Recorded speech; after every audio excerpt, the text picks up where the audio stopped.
Good evening, and welcome to the 2012fat.com. I'll be your host for the evening. My name is Charlie Bluehawk. Last night, we talked about the letter.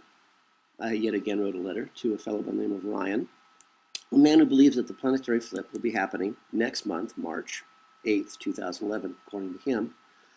And naturally enough, he was very upset, and he was trying to figure out a way to save himself and his wife. He didn't provide us with any kind of information on why he would say this, and we haven't heard from him again, so I'm assuming this was just a CIA operative, a low-level thug, simply trying to get information about us, which is hysterical since everybody knows where we are, who we are, what we're doing. But the paranoia, the obsession the masters and their servants have for anyone who actually, thinks, is beyond our imagination. And considering that most of them are in their underground cities now, you wonder why they even still care. Perhaps they're still trying to keep their Mandarin class believing that they're going to join them in the underground cities. Well, that's going to be fun to watch, if nothing else. Anyway, you can read my letter to Ryan on our website. Again, I do not think it's appropriate to read someone else's mail on air, but his comment should still be up on our website someplace. Kenneth handles all that stuff. There's only so much I can do, frankly, and just talking to you folks and blogging and social networking and making videos, and I'm pretty much done in. That's my 20-hour-a-day, 7-day-a-week thing. And Lord, I could use a woman and a nap. Not necessarily in that order. Anyway, tonight I thought we would chat about a very personal experience that just ended for me that actually has a lot of relevance to why I'm here in Europe and to what you and I talk about on on a daily basis. It's a 30-year quest of mine that ended in the only way that, frankly, it could have ended, in horror. And then in joy, because now I'm truly free. I share it with you tonight in order that I can explain how the village will have to be staffed and why. Please, I don't want your sympathy. I don't want your understanding. I just want to use this as an example. So, trying to think how to say this. I'm sure I've told you about an old witch I know. And to this day, I don't know her real name. I've known her since I was a small child. I just call her Alice, as in Alice in Wonderland, mostly because I know it annoys the hell out of her, and because she's not one of my favorite people. It's true, she's been looking out for me since I was 12 years old, but I don't like her. She's just mean. She probably has good intentions, and I know a lot of the things she's done for me have been good for me, but terribly painful, as in sending me to Europe. Well, this old witch, and she is truly a witch. I mean, she was 1,000 years old when I was a kid, so yeah. She can do things and show me things, and it's quite astonishing, so she's an old witch to me. She convinced me to come to Europe, while my plans at the time were to go to South America to look for work. I had not had a real job since I had left Nashville, Tennessee in 2007 to go to New Zealand, where I had been lied to for 6 years about how they were forward-thinking and looking for high-end professionals and welcoming and friendly, and of course none of that was at all true. It was a place where social engineering, mind control, has been taken to such extremes that it's really quite impressive. It's also terribly sick and ill. Just to put this into context for you, some background information on me. All of my life I have suffered from two terrible maladies. The first one was the belief that people were basically good. Left to their own devices, people would select kindness over cruelty. They would select good over evil. They would select compassion over cruelty. In New Zealand, I discovered that just isn't true. 3 years in New Zealand cured me of this stupidity that I had. And it cured me in a way that I would never, ever make that mistake again. The second malady that I have suffered from was the concept that love was the single most important thing in the universe. The most important thing, the most precious thing, the most special thing that you could have, that love conquered all. Now, I still believe that love of your children, love of your pets is possible and can exist. Love for your parents, perhaps. But now, here in Prague, I have been forever cured of that horrible, terrible misconception, and I will never make that same mistake ever again. And again, I'm not looking for sympathy. I'm looking to use this experience as an example for you. Hopefully, it will help you. Now, I came to Europe because I'm basically just a guy, and a man, and we're frankly simple creatures. When the old witch told me that I would meet the true loves of my life in Europe, and that I would find my true career in Europe, I, in typical male fashion, believed that I knew exactly what she was talking about, and I asked no questions. That's not good. Now, if I had bothered to ask questions, the old witch, Alice, would have answered me openly and honestly. But I did not do that. That is another mistake I will never make again. And we'll go into that in a minute. But at the time, when I was in New Zealand and being tortured in ways I just really couldn't imagine, I was writing to 9 breathtakingly beautiful, young, sensuous, and very happy girls in Ukraine who were distantly related to me through my great aunt Priscilla, who had moved from the States to Ukraine back in the 1940s. She married a man, and she went back to Eastern Europe with him. I'm guessing that in the 1940s, Eastern Europe was slightly different than the ones that we are told about today. So anyway, these 9 beautifully gorgeous, truly firm and happy girls wanted nothing more than to escape from Ukraine and live with me in the West. Sounds like a plan to me. Now, foolish male that I am, I assumed that old Alice, the old witch, was talking about one or more of these girls being the true loves of my life. Well, of course, she wasn't. I also assumed that the old witch meant that I would find yet another corporate job in Europe, which is all I wanted. I didn't want this, talking to you. I just wanted a corporate job. I know what's coming, and with 5, 6, 7, 800 pounds a day coming in, say working in London, I could easily have made arrangements for myself and my little family to survive and be happy. And with that money I could fly to visit, to love, and to bring out with me each of these girls over time and create, as I said, a little family here in Europe for us. Oh no. Old Alice had other plans, as witches, angels, demons, and gods so often do, that have nothing to do with what we want or think we want. No. The true loves of my life were right here in Prague. One of them was actually my true soulmate. We are, 2 parts of the same whole. I could hear her thoughts, feel her emotions, and she could hear my thoughts and feel my emotions. In that respect, she's far more powerful than I am, and even now that I have turned or tuned my awareness of her down to nothing. She, on the other hand, can still hear all of my thoughts, feel all of my emotions, and she knows whenever another woman even comes anywhere near me.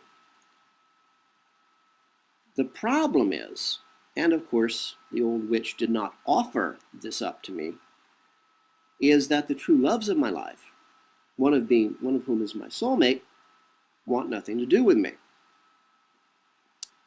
So since I arrived in Europe 10 months ago, my soulmate has done nothing but play games with me, very evil tricks, and put on a whole series of truly nasty little dramas, I'm not even sure what to call them, little stage shows for my benefit. It is true that she puts on shows for everybody, because her entire life is a series of lies. So depending on who's in the room, she puts on a different show. I can see that quite clearly now. But with me, apparently the goal was to hurt me so badly that I would never recover. And yet, she still could not stand the fact that I would be with any other women besides her. So in a nutshell, she's living a lie, hurting herself, hurting those who love her. Why? Just to get even with her father. The woman's 35 years old. It's time to, move on from blaming daddy. I could go on, but frankly, this is her personal life and it's her own, and now it's none of my business, even though 50% of the time she would desperately cling to me and add me into her life, and the other 50% of the time she would shove me out of her life quite violently. And for entertainment, she would occasionally pull out a virtual knife and stab me in my guts just to see the reaction. But soon now, I will be leaving Europe for a while, and it's unlikely that she and I will ever see or speak to each other again. I had thought, more than a week ago now, that we had had a breakthrough, that she had moved beyond the need to hurt me, the need to play games with me. And I had tried everything. I tried to be patient, I tried to be understanding, I tried to be reasonable. Nothing ever worked. The games had to continue. And just 2 days ago, when I had believed that her need to play games with me had been over, that she had expressed her true feelings for me, I said, oh, thank God.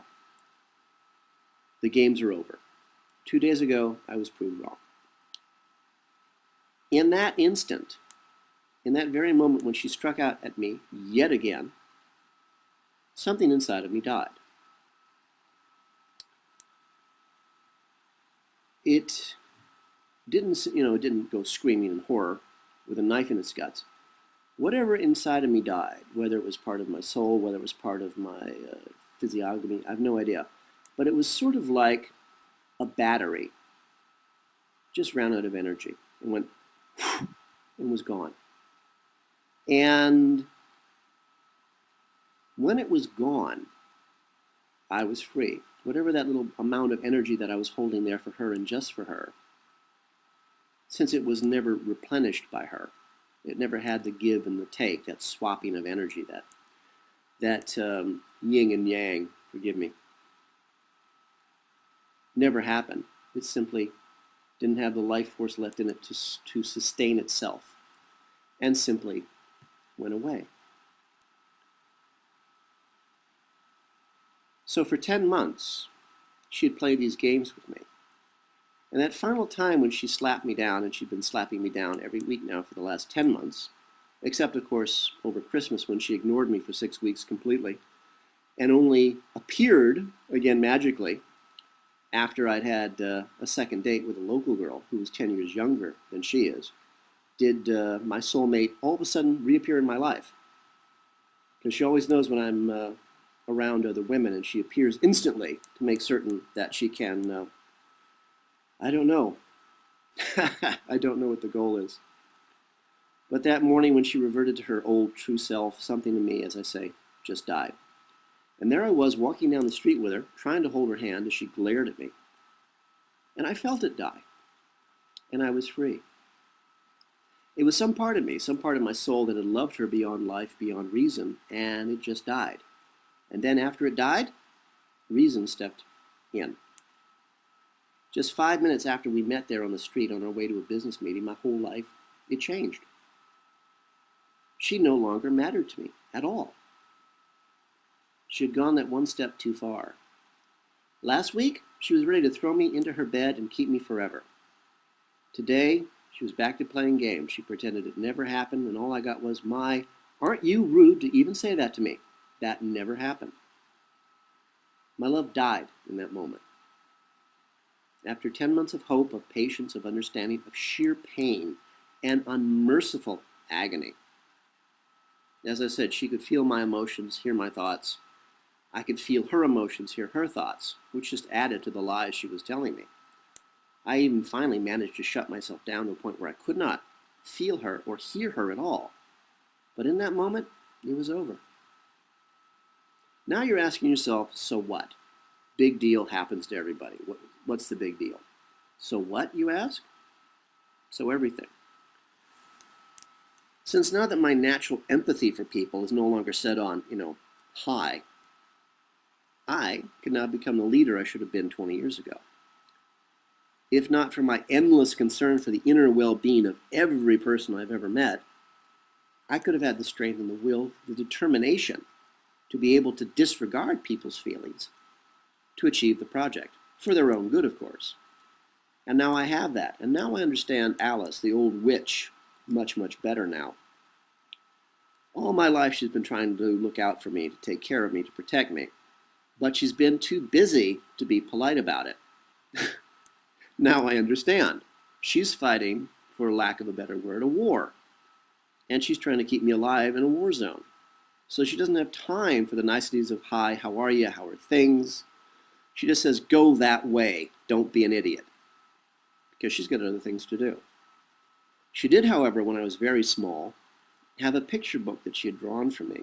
And she made me look through it, picture by picture, and to memorize it. And for some reason, for a guy who has no memory at all, I remember every picture she ever showed me. And I remember every key phrase she's ever told me when I was a child. Hypnotic suggestion, I don't know how she does it, but to this day, I still encounter pictures that she showed me when I was 12 years old. I call them stop signs because they stop me cold. Like, oh, I've seen that before, but it was 30 years ago. It was one of Alice's drawings. Or I'll read a phrase in a book that at the age of 12 I had no idea what it meant. I read a phrase in a book just a few weeks ago, and I remember it from my childhood, even with the misspelled word in the middle that basically destroyed the feeling of the whole sentence. Alice had told it to me years ago, decades ago. So now I understand the old witch's attitude. She cares but doesn't have time to show it. She's just trying to keep me alive. I'm sure she's trying to keep a lot of people alive. So, the niceties don't exist. Do this. Don't be stupid. And she leaves. Now I get it. She's a leader, or at least a motivator. I prefer to be a motivator. Let somebody else lead. I still don't want to lead, but until someone else steps up, I'm stuck with the job. So, again, what gets us to the point of the story? Who will live in the village?